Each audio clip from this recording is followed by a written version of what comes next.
And welcome, welcome, welcome. This is Peter Winick. I'm the founder and CEO of Thought Leadership Leverage, and you're joining us on our podcast today, which is Leveraging Thought Leadership. And today I'm really, really, really excited to have Chip Conley on board with us. Hello, Chip. Hello, Peter. Great to be with you. Thank you. So let me give everybody, as if you don't know who Chip is, I'll give you an abbreviated bio. He's a rebel hospitality entrepreneur and a New York Times bestselling author. He disrupted his favorite industry twice, which is pretty cool. At 26, he founded Joie de Vivre Hospitality and transformed an inner city hotel model, developed that into the second largest boutique hotel brand in America, sold that off. And then he was very involved at Airbnb, blowing up the industry that he came from. He's a TED speaker, he's an author on a variety of topics, one better than the other. Emotional Equations, one of my favorite books. Peak is one of my favorites. And if you haven't seen his TED Talks, you're in the minority because they're fantastic. And here we are. So you've got a new book coming up, and we can talk about that a little bit, but welcome. Thank you, Peter. I appreciate the fact that we've actually spent some time in the past brainstorming about my thought leadership, and you were very effective in helping me sort of focus. Well, thank you. I appreciate that. That was a while ago. That was fun, and I think that was during the Emotional Equation launch there. So let me ask you this, Chip, because you're a nonlinear guy, I would say. So how did you get here from the standpoint of thought leadership, right? So you're a business guy, and there's lots of other things that you do. But talk to me sort of about how you think about content and thought leadership and how you put it out into the universe. I can't say that 20 years ago when I first wrote my first book, I can't say that I was looking to be a thought leader when I grew up. And in fact, if I go back even further, maybe 45 years to when I was 12 years old, I can't say that knew I would be a writer when I grew up. I actually told my parents I wanted to be a writer when I grew up, and they said, writers are either poor or psychotic, and most are both. And I didn't really know what that meant, but it didn't sound good.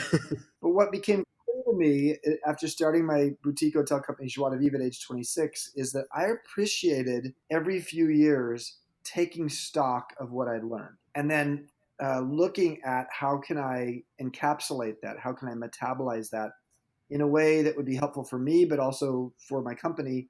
And then over time, maybe for a larger audience. And so that led me to starting to give speeches. That was sort of inbound interest that sort of said, hey, we want you to speak. And then I spoke with a guy named Alan Weber, who created Fast Company magazine.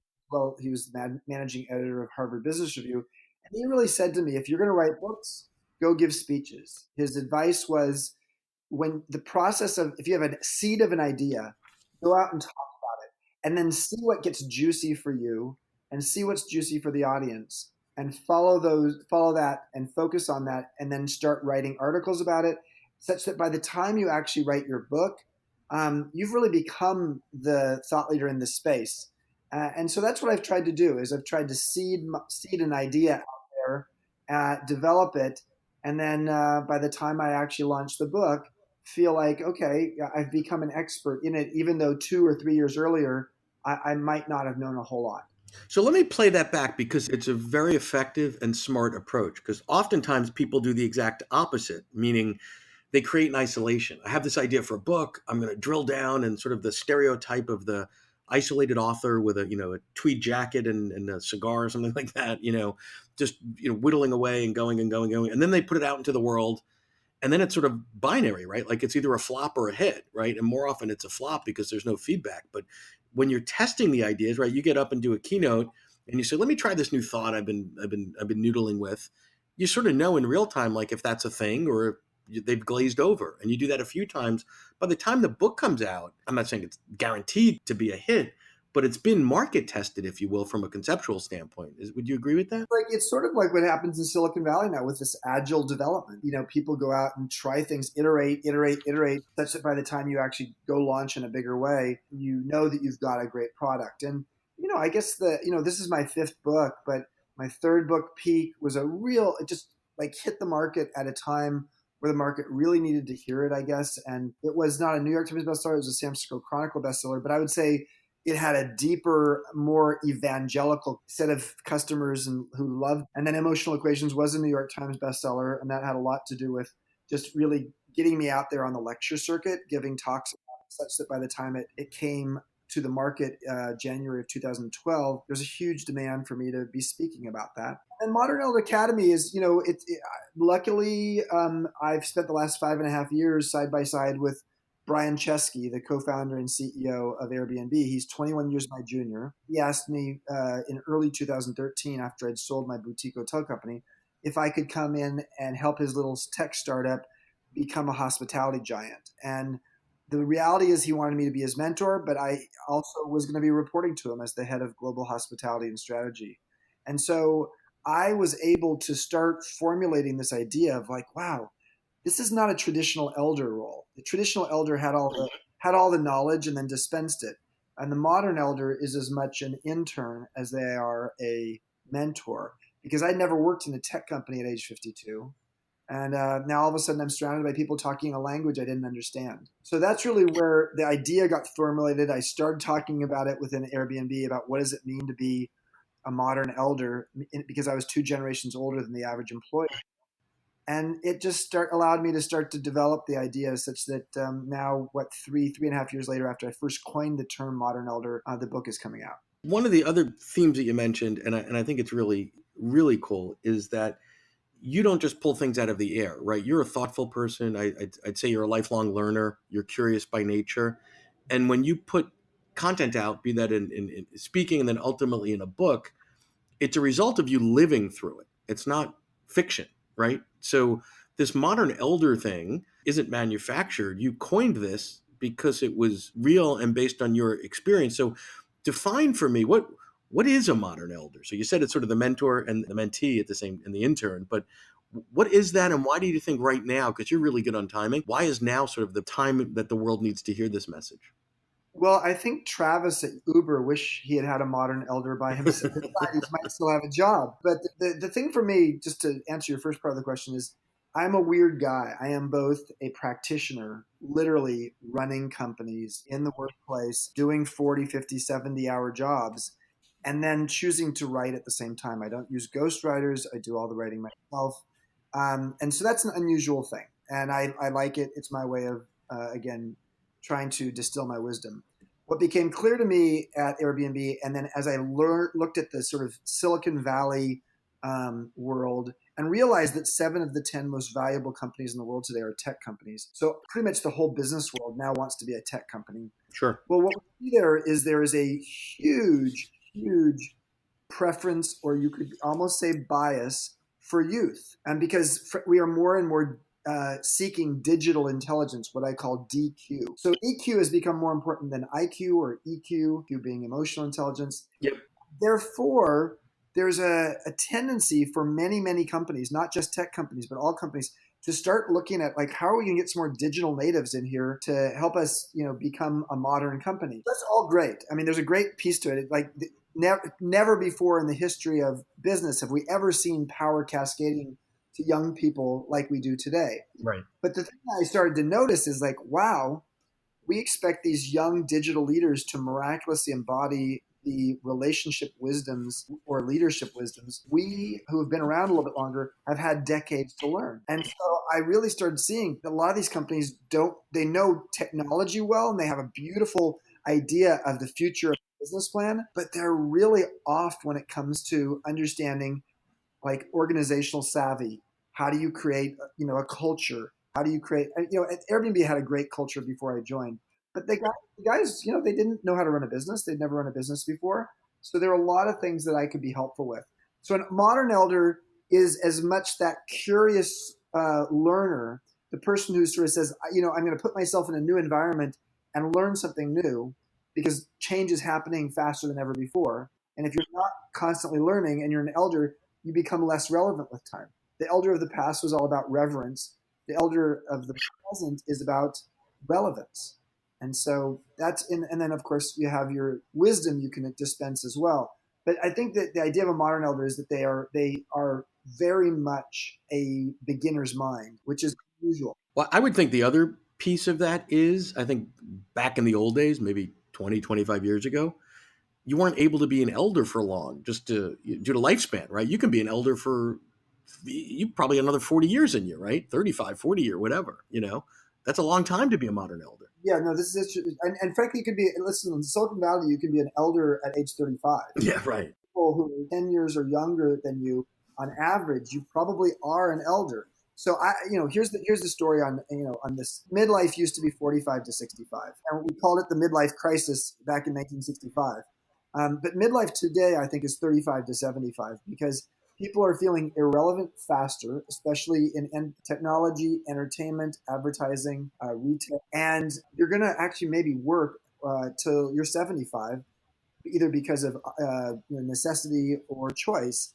So I think midlife is now, you could be a modern elder, for decades, because you may live to 100 and you may be in the workplace till you're 75. So as such, the idea of how do you cultivate your wisdom and how do you develop this opportunity to sort of be someone that people want at a table, and how do we help companies understand that diversity is not something you just do for gender and for race, but you also do it for age, because there's a ton of evidence that shows that age diverse companies and teams operate better. Right. Absolutely. And oftentimes you walk into a startup and everybody's 28, which is good, and everybody's 28, which is bad, right? There's two sides to it, and they're both, as long as we say they're both real, and Yes. there's nothing wrong with having young people, and this is not this is not a manifesto against millennials. In fact, quite the opposite. It's very, Sure. I think, I've really written it from a point of view that these folks are really smart,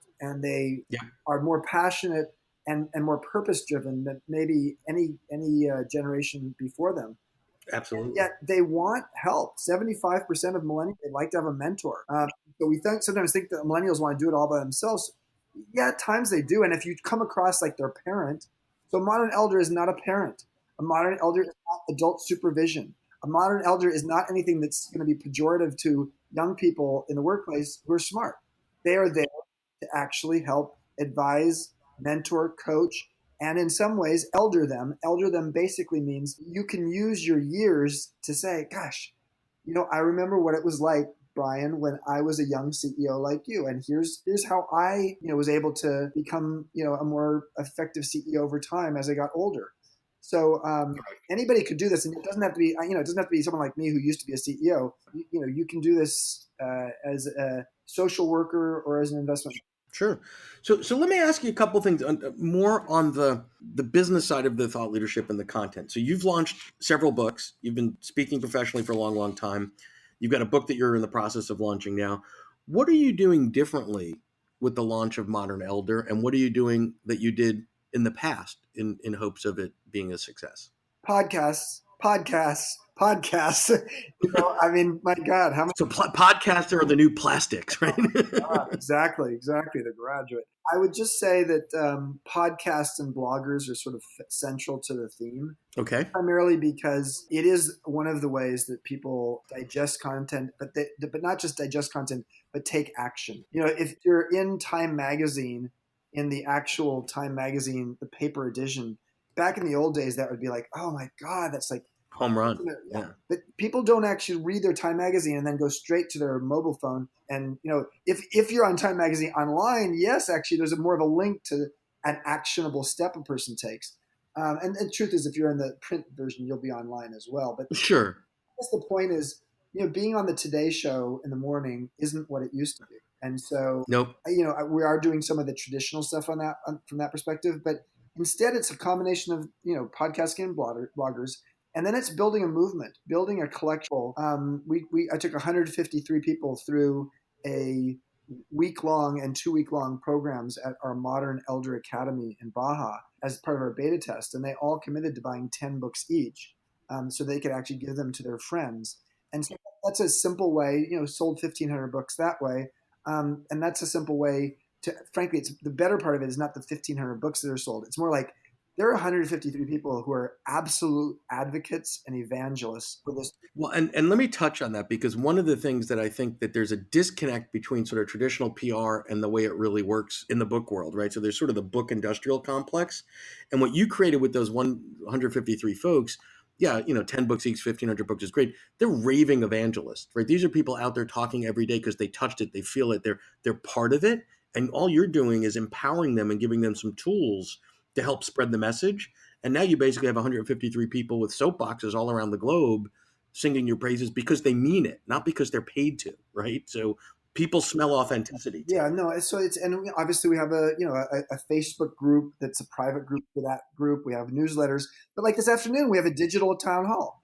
So we have 153 people, and 90 of the 153 are going to be joining us. 60% of them, and these are people from all over the world. 60% of them are joining us for an hour and a half town hall this afternoon that we do once a quarter. That's phenomenal. So all of those people will be engaged. In a real way, and they're opting in because they benefit from it. It's satisfies curiosity. There's part of a community. You're not forcing anybody there.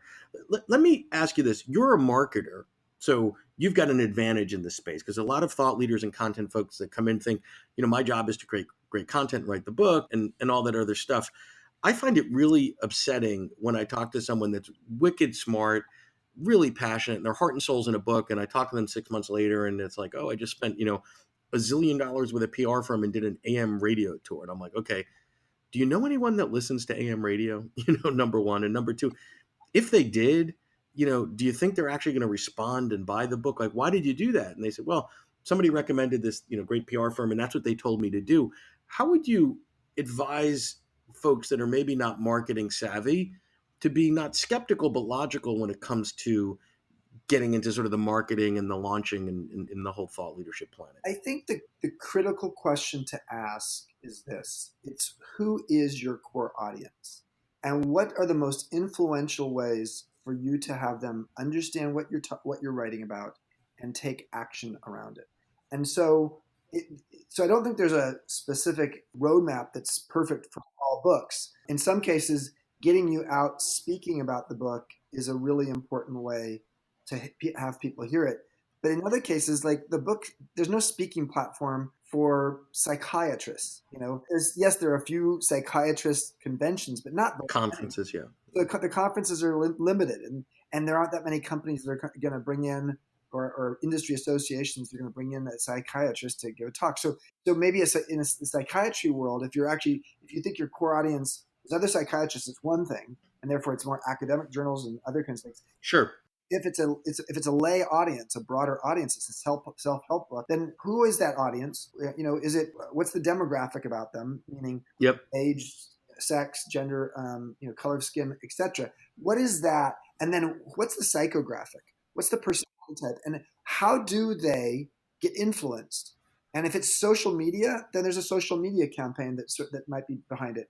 Social media sort of can be applied to anything, frankly. Sure. Of course. But there's, beyond that, my general feeling on something like the person I'm talking about, who's a psychiatrist who's trying to get a self-help book out there, is, you need to sort of say, okay, there are who are the top 20 thought leaders out there in the space who have a large community and audience following them. One at a time, look at those top 20 and know that of the top 20, you might get 3 that actually will write about you, but figure out how to build a relationship. And don't just think like a cold call to Oprah to get you on her She's show. busy. It ain't going to happen. She's on your top 20 list. She might be number 1. The likelihood of you getting on Oprah is small, and it's going to take some good luck or some good contacts to have it happen. So, Absolutely. But going beyond the top 3, you're going to have Oprah and a few others. But once you numbers 15 through 20, those people actually are more likely for you to actually get an audience with. Well, and I agree with that. So 2 thoughts here. One is we live in the age of the long tail. Take advantage of it, right? So everybody's calling Oprah, but that number 15 to whatever, they've got a loyal following. It might be a small percentage of Oprahs in that example, but they're more open to it, right? And if you get numbers 15, 18, 23, and 27, you've just hit a bunch of people that are lined up to your profile target. I wanted to touch on what you said a moment ago in terms of really getting specific about who you're writing the book for. The thing that I hear early on in a lot of client work is, this could be great for everybody. And I said, well, the only one that's got budget to market to everybody are, companies like Apple and Coca-Cola, and you probably don't have their marketing budget. So we really, really push, and I think it's aligned with your thinking of let's really develop those client avatars, whether there's 3, 4, or 5, but the highest level of specificity you can around their psychographic, demographic, their emotional needs, their whatever professional accomplishments, whatever it is, And then once you do that, you can reverse engineer where are those people hanging out, which is exactly what you're saying. And I think that's a step that people sort of either don't do, or they do it sort of like, oh yeah, this would be, married women 30 to 50. Like that's sort of really lazy, you know? So I think putting in that work. So give me an example on Modern Elders. Who are the avatars? Who describe for me the audience? So an avatar could be a woman who has a graduate degree in business, who got married, ended up doing very successfully in business until age 33 when she had her first child, and she then spent the next 15 years bringing up her kids, and now the kids are in high school and are about to go off to college, and she wants to come back into the workplace at age 48, but she feels completely lost. She's never had a LinkedIn profile, and so she's someone who wants to repurpose herself in midlife. Another could be an example of somebody who is a business person who has worked in many companies, but he's ready now at age 53 to actually go out and start his own company. But he needs to have like both the confidence, but also the skills to say, how do I go launch a new business in my mid 50s? There's funny enough, there's stats on this. People in their 50s are much more likely to start a business than people in their 20s. And people don't know that because the people in the 20s with the hoodies get all the attention, but people in their 50s do it all the time, partly because they're tired of working for the man, and partly because, let's just be honest, it's harder to get a job in your 50s than it is in your 20s. Yeah, of course. And tangential to that, nobody in their 50s should be wearing a hoodie to look like they're in their 20s, right? That should just be illegal, but that's a different issue. So I think so. That's a big piece of it as well. But let me just pause you for a second, Chip, because I want to just the way you describe those two. I have a crystal clear vision in my mind of each of those two avatars. They're very, very different. But then if you said to me, go find them, I know exactly how to find both of them. Versus if you said, oh, it's good for millennials and boomers, like that would cause me angst. So I love the level of specificity because then you can just go back and say, does that blog or does that outlet meet the criteria of where my peeps are and where I want to be? Yeah, And then how do you message accordingly? that's right. I mean, and so long story short is I think that I've also found LinkedIn as an amazing platform for a business book. What a surprise! LinkedIn is sort of social media for business. But here's the part that's interesting about LinkedIn. I wrote an article about 3 weeks ago, and I don't have a huge audience on LinkedIn. I only have 15,000 followers, 16,000 followers on LinkedIn because I've never really done anything until just the last few months. So, but I had over 105,000 views of something I wrote three Wow. weeks ago, 5 days into it. But the thing that's also interesting Oh, about LinkedIn is that there's a long tail in terms of people looking at things. Whereas on Facebook and Instagram, etc., frankly, once you've posted something within a day, it's sort of gone. like yesterday's newspaper. Yeah. LinkedIn's the exact opposite of that. It's people actually they're consuming content weeks later sometimes because they're busy people, and because partly they're sometimes searching for a subject and trying to learn more about it in order to be more professionally proficient. And so, I would just highly recommend LinkedIn as a platform. No, I agree. And I agree with all that you said because it's not a flash in the pan, right? Because there's all this research on what time do you have to post on Facebook and Instagram. And it's like, geez, LinkedIn, you post. I mean, there's optimal times to post as well, but it's not it's not as quick. It doesn't expire as quickly Right. if it's good. And I would argue that you're going to continue to get juice out of the lemon of that article that you wrote that hit 100,000. It'll be at 130,000 in 6 or 8 months without you having to do anything, right? And you'll get interest and comments, and there'll be conversation going on around that. So that's great, cool. So we're going to wrap up in a moment or two here, Chip. Let me ask you this: as a modern elder thought leader, which might be a new thing, what would you tell the young up and coming thought leader, the Chip minus 20 years or whatever the age delta is, specifically around the world of thought leadership, and share some of your wisdom there? I think it's really important for you to be able to articulate in an elevator pitch what makes you different, what makes your message different. So many people who want to write books, and I hear what they want to write about, and my first reaction is, I've read that already. Yeah, So 5 times, right? the key is to be, especially if you're doing it from purely a sort of consulting thought leader perspective, if you're doing it and you have the added benefit of being a practitioner and an operator around it, then you do actually have a little bit of a leg up because you're not relying purely on the thought as it's the thought and the practice together. Right. Whereas someone who's a professor, a consultant, or and they're advising exclusively, their thought better be damn good. Whereas the person who's really telling their story has a story that goes with it. And so for some people, that story is inspiring and is going to sell books because the story itself was valuable. So I think, I read when I first, got into business, I read Paul Hawken's book, Growing a Business. And it was a story of him creating Smith and Hawken, along with some really tangible thought leadership around conscious capitalism before we even had that term. Right.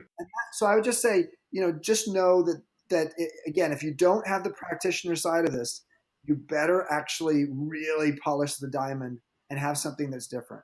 Excellent advice and wisdom. Well, I wish you all the best with the new book with Modern Elder, and I appreciate so much that you shared with us. There's a lot in here to unpack in terms of being specific and the use of social and publishing and all that stuff. Tons of good stuff, as I had expected it would be.